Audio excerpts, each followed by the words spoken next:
देव भगवान की जय। प्यारे कृष्ण कन्हैया लाल की जय। श्री ब्रह्म पुराण। भद्र तीर्थ, पतत्री तीर्थ और विप्र तीर्थ की महिमा। ब्रह्मा जी कहते हैं, भद्र तीर्थ सब प्रकार के अनिष्टों का निवारण करने वाला है। वह समस्त पापों का नाशक तथा परम शांतिदायक है। विश्वकर्मा की पुत्री उषा भगवान सूर्य की पतिव्रता एवं प्रिय भार्या है। छाया भी उनकी ही भार्या हैं। छाया के पुत्र शनैश्चर हैं। शनैश्चर की बहन बिष्टि हुई। उसकी आकृति भयानक थी, वह पापमयी थी। भगवान सूर्य ने सोचा, यह कन्या किसको दूं? वे जिसको कन्या देना चाहते वही उसकी भयंकरता का समाचार सुनकर उसे लेना अस्वीकार कर देता और कहता, ऐसी भार्या लेकर हम क्या करेंगे? ऐसी अवस्था में बिष्टि ने दुखी होकर अपने पिता से कहा, पिताजी, धनवान, विद्वान, तरुण, कुलीन, यशस्वी, उदार और सनाथ वर को कन्या देनी चाहिए। श्रीमते विदुषेयुने कुलीनाय यशस्विने उदाराय सनाथाय कन्या देया बराय वही। जो पिता इसके विपरीत आचरण करता है वह नरक में पड़ता है। सूर्यदेव कन्या विद्वानों के लिए भी धर्म का साधन है। एक ओर पर्वत, वन और काननों सहित समूची पृथ्वी और दूसरी ओर वस्त्र आभूषणों से अलंकृत निरोग कन्या, दोनों एक समान है। उस कन्या के दान से पृथ्वी दान का फल होता है। जो कन्या अश्व, गौ और तिल की बिक्री करता है उसका रौरव आदि नरकों से कभी छुटकारा नहीं होता। कन्या के विवाह में कभी विलंब नहीं करना चाहिए। उसमें विलंब करने पर पिता को जो पाप होता है उसका वर्णन कौन कर सकता है। स्वलं एकतः पृथ्वी कृतस्ना सशैलवन कानना स्वलंकृतोपाधिहीना सुकन्या चैकतः स्मृता विक्रीडिते यश्च कन्याम अश्वम्बागाम तिलान्यपि।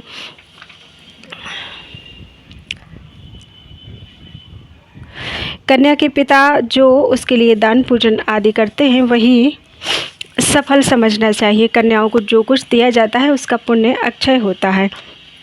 न तस्य रौरवादिभ्यः कदाचिन्निष्कृतिर्भवेत् विवाहातिक्रमः कार्यो न कन्यायाः कदाचन तस्मिन् कृते यत् पितुः स्यात् पापं तत् कथेन कथ्यते। यत् कन्यायाः पिता कुर्याद् दानं पूजनमीक्षणं यत् कृतं तत् कृतं विद्यात् तासु दत्तं तदक्षयम्। कन्या के यूँ कहने पर भगवान सूर्य बोले, बेटी, मैं क्या करूं? तुम्हारी आकृति भयंकर है, इसलिए तुम्हें कोई ग्रहण नहीं करता। स्त्री और पुरुष के विवाह संबंध में लोग एक दूसरे के कुल, रूप, वय, धन, विद्या, सदाचार और सुशीलता आदि देखा करते हैं। मेरे यहाँ सब कुछ है, केवल तुम में गुणों का अभाव है। क्या करूं? कहाँ तुम्हारा विवाह करूं? यदि तुम्हारा ऐसा विचार हो कि जिस किसी के साथ विवाह कर दिया जाए तो तुम अपनी स्वीकृति दो, मैं आज ही तुम्हारा विवाह किए देता हूँ। यह सुनकर बिष्टि ने अपने पिता से कहा, पति, पुत्र, धन, सुख, आयु, रूप और परस्पर प्रेम ये पूर्व जन्म में किए हुए कर्मों के अनुसार प्राप्त होते हैं। जीव पहले जन्म में जो बुरा भला कर्म किए रहता है उसके अनुकूल ही दूसरे जन्म में उसे फल मिलता है। अतः पिता को तो उचित है कि वह अपने दोष से मुक्त हो जाए, कन्या का कहीं योग्य वर के साथ विवाह कर दे। फल तो उसे पूर्व जन्म के कर्मों के अनुसार ही मिलेगा। पिता अपने वंश की मर्यादा के अनुसार कन्या का दान और विवाह संबंध करता है। शेष बातें जो प्रारब्ध में होती हैं वे मिल जाते हैं। कन्या का यह कथन सुनकर भगवान सूर्य ने अपनी लोक भयंकरी भीषण कन्या बिष्टि का विवाह विश्वकर्मा के पुत्र विश्वरूप से कर दिया। विश्वरूप भी वैसे ही भयंकर आकार वाले थे। उन दोनों के शील और रूप में समानता थी, अतः सदा आपस में प्रेम बना रहता था। उस दंपत्ति ने गंड, अतिगंड, रक्ताक्ष, क्रोधन, व्यय और दुर्मुख नामक पुत्र उत्पन्न हुए। इन सबसे छोटा एक पुत्र और हुआ जिसका नाम हर्षण था। वह पुण्यात्मा, सुशील, सुंदर, शांत, शुद्ध चित्त तथा बाहर भीतर से पवित्र था। एक दिन वह अपने मामा को देखने के लिए यमराज के घर आया। वहाँ उसने बहुत से ऐसे जीव देखे जो स्वर्ग की ही भांति सुखी थे और बहुतेरे दुखी भी दिखाई दिए। हर्षण ने सनातन धर्म स्वरूप अपने मामा को प्रणाम करके पूछा, तात, ये कौन सुखी हैं और कौन नरक में कष्ट भोगते हैं? उसके इस प्रकार पूछने पर धर्मराज ने सब बातें ठीक ठीक बता दी। उन्होंने कर्मों की संपूर्ण गतियों का पूर्ण रूप से निरूपण किया। वे बोले, जो मनुष्य विहित कर्म का कभी उल्लंघन नहीं करते उन्हें नरक नहीं देखना पड़ता। जो शास्त्र और शास्त्रीय सदाचार को नहीं मानते, बहुश्रुत विद्वानों का आदर नहीं करते और विहित कर्मों का उल्लंघन करते हैं, वे मनुष्य नरकगामी होते हैं। न मानयन्ति ये शास्त्रं नाचारं न बहुश्रुतान् विहितातिक्रमं कुर्युर्ये ते नरकगामिनः। धर्मराज का यह वचन सुनकर हर्षण ने पुनः कहा, सुरश्रेष्ठ, मेरे पिता विश्वरूप बड़े भयंकर हैं, मेरी माता विष्टि भी भयानक ही हैं, मेरे महाबली भ्राता भी वैसे ही है। जिस उपाय से उन लोगों की बुद्धि शांत हो, विश्वरूप निर्दोष और मंगलदायक हो जाए, वह मुझे बताइए, मैं उसे करूँगा, अन्यथा मैं उनके पास लौटकर नहीं जाऊँगा। हर्षण के यूँ कहने पर धर्मराज ने उस शुद्ध बुद्धि वाले बालक से कहा, हर्षण, तुम वास्तव में हर्षण ही हो। पुत्र तो बहुत से होते हैं, किंतु वे सभी कुल का विस्तार करने वाले नहीं होते। एक ही कोई ऐसा पुत्र होता है जो समूचे कुल को धारण करता है। जो कुल का आधारभूत, पिता माता का प्रिय कारक और पूर्वजों का उद्धार करने वाला है, वही वास्तव में पुत्र है। अन्य जितने हैं वे रोग हैं। हर्षण, तुमने मेरे मन के अनुकूल बात कही है, यह तुम्हारे नाना भगवान सूर्य को भी पसंद आएगी। अतः तुम गौतमी तट पर जाओ और वहाँ स्नान करके मन को वश में रखते हुए प्रसन्न चित्त से जगदयोनि शांत स्वरूप भगवान विष्णु की स्तुति करो। वे यदि प्रसन्न हो जाएं तो तुम्हारे समस्त मनोरथों को पूर्ण कर देंगे। यह सुनकर हर्षण गौतमी तट पर गया और स्नान आदि से पवित्र होकर देवेश्वर भगवान विष्णु की स्तुति करने लगा। इससे प्रसन्न होकर श्रीहरि ने हर्षण को वरदान दिया, तुम्हारे कुल का कल्याण हो, समस्त अभद्रों अर्थात अमंगलों की शांति होकर भद्र अर्थात मंगल का विस्तार हो। भद्रम अस्तु कहने से हर्षण के पिता भद्र कहलाए और माता विष्टि का नाम भद्रा हुआ। तब से वह स्थान भद्र तीर्थ के नाम से प्रसिद्ध हुआ। वह सब प्रकार से मंगलदायक तथा तीर्थ सेवी पुरुषों को सब प्रकार की सिद्धि देने वाला है। वहाँ भद्रपति के नाम से प्रसिद्ध होकर साक्षात देवाधिदेव भगवान जनार्दन श्री हरि निवास करते हैं, जो मंगल के एकमात्र भंडार हैं। पवित्र तीर्थ रोगों तथा पापों का नाश करने वाला है। उसके स्मरण मात्र से पतत्री तीर्थ रोगों तथा पापों का नाश करने वाला है। उसके स्मरण मात्र से मनुष्य कृतकृत्य हो जाता है। कश्यप के 2 पुत्र हुए, अरुण और गरुण। उनके कुल में पक्षियों में श्रेष्ठ संपाति उत्पन्न हुए। संपाति के छोटे भाई का नाम जटायु था। वे दोनों अपने बल से उन्मत्त एक दूसरे से लाग डांट रखने वाले थे। एक दिन वे दोनों भगवान सूर्य को नमस्कार करने के लिए आकाश में गए। जो ही सूर्य के समीप पहुंचे, दोनों के पंख जल गए और दोनों थक कर पर्वत के शिखर पर गिर पड़े। दोनों भाइयों को निश्चेष्ट एवं अचेत होकर गिरा देखकर अरुण उनके दुख से दुखी हो गए और भगवान सूर्य से बोले, भगवान, ये दोनों पक्षी पृथ्वी पर गिर पड़े हैं, इन्हें आश्वासन दें जिससे इनकी मृत्यु ना हो। तथास्तु कहकर सूर्य ने उनको जीवित कर दिया। गरुण भी उनकी अवस्था सुनकर भगवान विष्णु के साथ वहां आए और उन्हें सांत्वना देकर सुख पहुंचाया। तदनंतर सब लोग अपने संताप का निवारण करने के लिए गंगा तट पर गए। जटायु, अरुण, संपाति, गरुण, सूर्य तथा भगवान विष्णु सब ने उस प्रचुर पुण्यदायक तीर्थ में प्रवेश किया। तब से वह तीर्थ पतत्री तीर्थ के नाम से विख्यात हुआ। वह विश्व का नाशक तथा संपूर्ण अभिष्ट वस्तुओं को देने वाला है। साक्षात सूर्य तथा विष्णु गरुण और अरुण के साथ वहाँ गौतमी तट पर रहते हैं। भगवान शिव का भी उस तीर्थ में निवास है।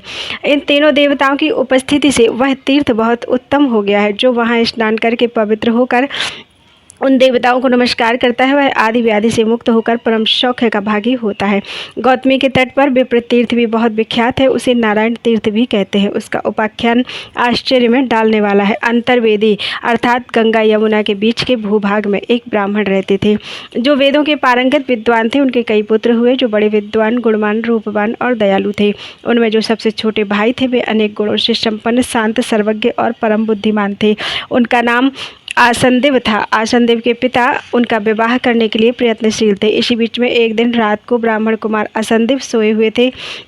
उस दिन उन्होंने भगवान विष्णु का स्मरण नहीं किया था। वे उत्तर ओर सिरहाना करके सोए थे और उनका चित्त एकाग्र नहीं था। इसलिए इच्छानुसार रूप धारण करने वाली एक क्रूर राक्षसी वहां आई और आसनदेव को उठाकर तुरंत गौतमी के दक्षिण तट पर चली गई। वह उस ब्राह्मण के साथ इच्छानुसार रूप धारण करके गोदावरी के दक्षिण किनारे की भूमि पर विचरती रहती थी। उसके शरीर में बुढ़ापा आ गया था। एक दिन उस भयानक राक्षसी ने ब्राह्मण से कहा, विप्रवर, ये गंगा जी हैं, तुम अन्य ब्राह्मणों के साथ मिलकर यहाँ संधि उपासन करो। जो ब्राह्मण समय पर यत्न पूर्वक संधि उपासन नहीं करते, वे ही देवेश्वरों द्वारा नीच बताए गए हैं।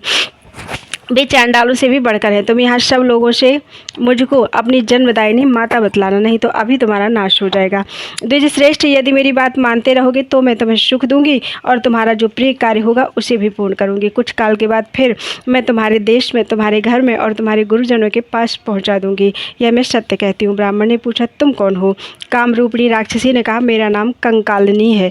मैं संसार में प्रसिद्ध हूँ। परिचय पाकर मुनि कुमार आसंदिप चित्त भय से व्याकुल हो उठा। परंतु राक्षसी ने अनेक प्रकार की शपथ खाकर उन्हें अपना विश्वास दिलाया। तब ब्राह्मण ने कहा, तुमने जो कुछ कहा है मैं वैसा ही करूंगा। तुम्हें जो प्रिय लगेगा वही बात बोलूंगा और वही कार्य करूंगा। ब्राह्मण की बात सुनकर इच्छानुसार रूप धारण करने वाली राक्षसी ने बुढ़ी होने पर भी मनोहर रूप धारण किया और दिव्य वस्त्र आभूषणों से विभूषित होकर ब्राह्मण को अपने साथ लेकर इधर उधर घूमने लगी। वह सर्वत्र यही कहती कि यह मेरा पुत्र गुणाकर है। ब्राह्मण कुमार रूप, सौभाग्य, वय और विद्या से विभूषित थे और यह वृद्धा भी गुणवती दिखाई देती थी, अतः सब लोग उसे ब्राह्मण की माता ही समझते थे। वहाँ किसी श्रेष्ठ ब्राह्मण ने वस्त्राभूषणों से विभूषित अपनी सुंदरी कन्या उस राक्षसी को आगे करके आसंदीप को ब्याह दी। ऐसे सुयोग्य पति को पाकर कन्या ने अपने को कृतार्थ माना, किंतु वे ब्राह्मण अपनी गुणवती पत्नी को देखकर बहुत दुखी हुए। उन्होंने मन ही मन सोचा, यह पापिनी राक्षसी एक दिन मुझे खा ही जाएगी। क्या करूँ, कहाँ जाऊँ अथवा किससे यह बात कहूँ? मैं भारी संकट में पड़ा हूँ। कौन यहाँ मेरी रक्षा करेगा? मेरी यह कल्याणमयी पत्नी गुणवती, रूपवती और नई अवस्था की है। इसे भी वह राक्षसी अकस्मात अपना आहार बना लेगी। इसी बीच में वह बुढ़िया कहीं चली गई। उस समय अपने पति को दुखित जानकर ब्राह्मण की पतिव्रता पत्नी ने एकांत में विनीत भाव से पूछा, नाथ आप क्यों कष्ट में पड़े हैं?